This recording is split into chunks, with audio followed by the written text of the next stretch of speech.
Okay, so I've flown into Tuxtla twice now, and I thought I would talk about kind of the process, which I did find slightly different from other locations.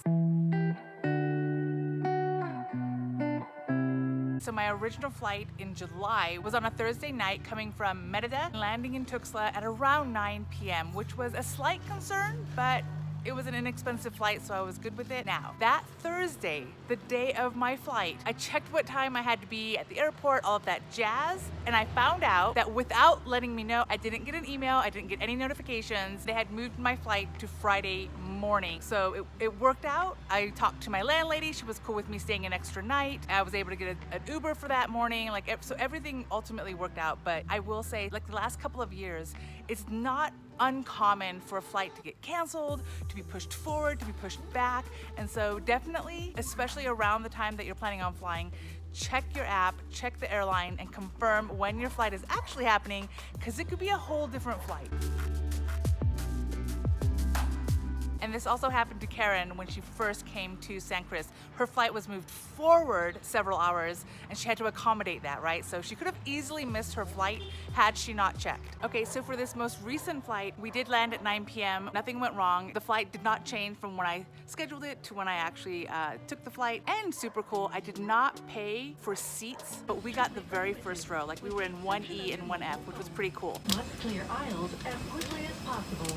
And while seated. And so because we were in 1E and 1F, we were like the third or fourth people to leave the plane, which was very cool. Now Tuxtla has predominantly domestic flights, but I think they might have one flight outside of Mexico. So we got off the plane and we of course head out to where the carousel would be to pick up your baggage. Right before you get your luggage, go to the left where there's a bunch of tables and you fill out your health questionnaire.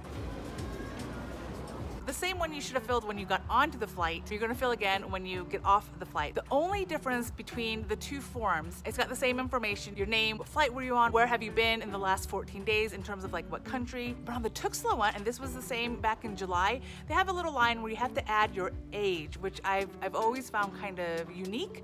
But either way, we put down our ages. You have to do one for yourself and your children or whoever, right? Everyone needs their own form. After you get your luggage, or if you don't have luggage, you go out the main doors and there's a bunch of tables now with people in white lab coats from, I'm assuming, the healthcare profession. Each one of those tables has equipment that can take your temperature and probably other things. You go to these tables and you give them your health form. Mine of course said that we were feeling really well, so I didn't have any like yes marks. Those same tables were there back in July, and I think back in July they took our temperature, but I'm not 100%, but this time they did not take our temperature. They just took our paperwork. Last time they didn't ask me any questions. This time they actually asked if we were vaccinated or not, so I let them know that we're not vaccinated. They marked on the top of the form that we're not vaccinated, and then they let us go outside. So once you go outside, you get to like the curb area and you have a choice between taking a taxi, a Colectivo, or an OCC bus. Back in July, it was during the day, so I had the option literally of all three. And it was pretty simple to get a cab, which is what I wanted, and I paid 900 pesos for it in July as well as this most recent time. Okay, so this time because I showed up at 9 o'clock at night, I think it was like right after 9 p.m. that I was outside of the airport ready for a cab. And so you'll find a podium where somebody will ask you if you want a cab, you let them know yes, that you want to go to San Cristobal, and they'll let you know the price. For me, it was 900 pesos, and they will find a cab for you, and the cab will take you where you want to go. Now I knew, especially because it was 9 p.m., that I specifically wanted a cab because I didn't want to deal with being dropped off at the bus station and then having to walk all the way home.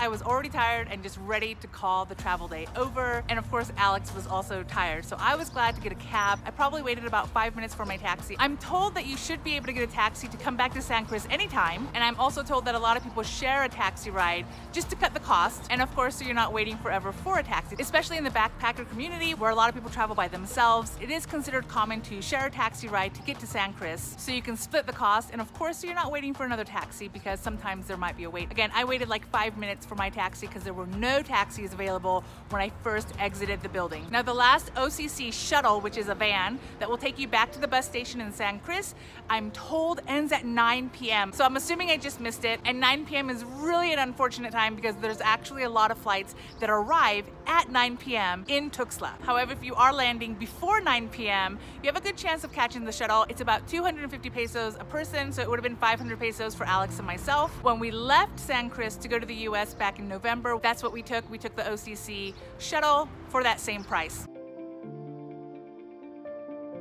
both the taxi and the shuttle will take about an hour and a half, depending on traffic. But obviously for the shuttle, you're waiting for a full van. So the start time might be different. So I'm not a fan of ordering bus tickets before I arrive. You can never tell if a flight is going to be late, but if you did want to purchase tickets for the shuttle back to OCC, it would be adio.com.mx. The Tuxtla Airport is called Angel, Albino, or Ángel, Albino, because it's not technically in Tuxtla. You can also rent a car. I am not sure the hours of operation for the car rentals, but that's something you could possibly do as well. Now, only during daylight hours, there are Colectivos that come to the airport. However, the process would be that you would get a Colectivo from the airport, take it to Tuxtla, and then from Tuxtla, you can either take a Colectivo or take a bus. The bus is like 60 something pesos, so a little over $3, and that will take you into San Cris. It's definitely the most economical way to get to San Cris. However, you would have to land, of course, during daylight hours because Colectivos don't generally run after daylight hours.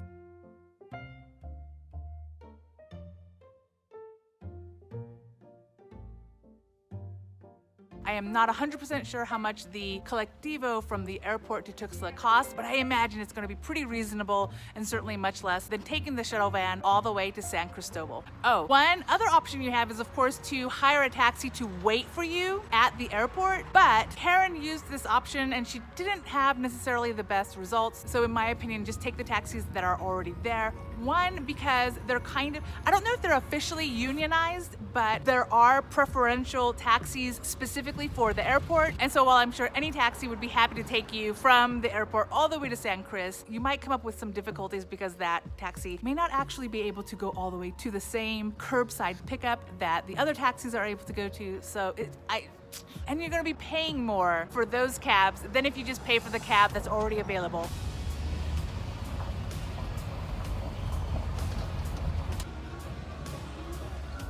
Okay, so I hope you found that helpful. Let me know if you've got any questions, comments, or concerns about landing in Tuxtla. I'll see you in the next video.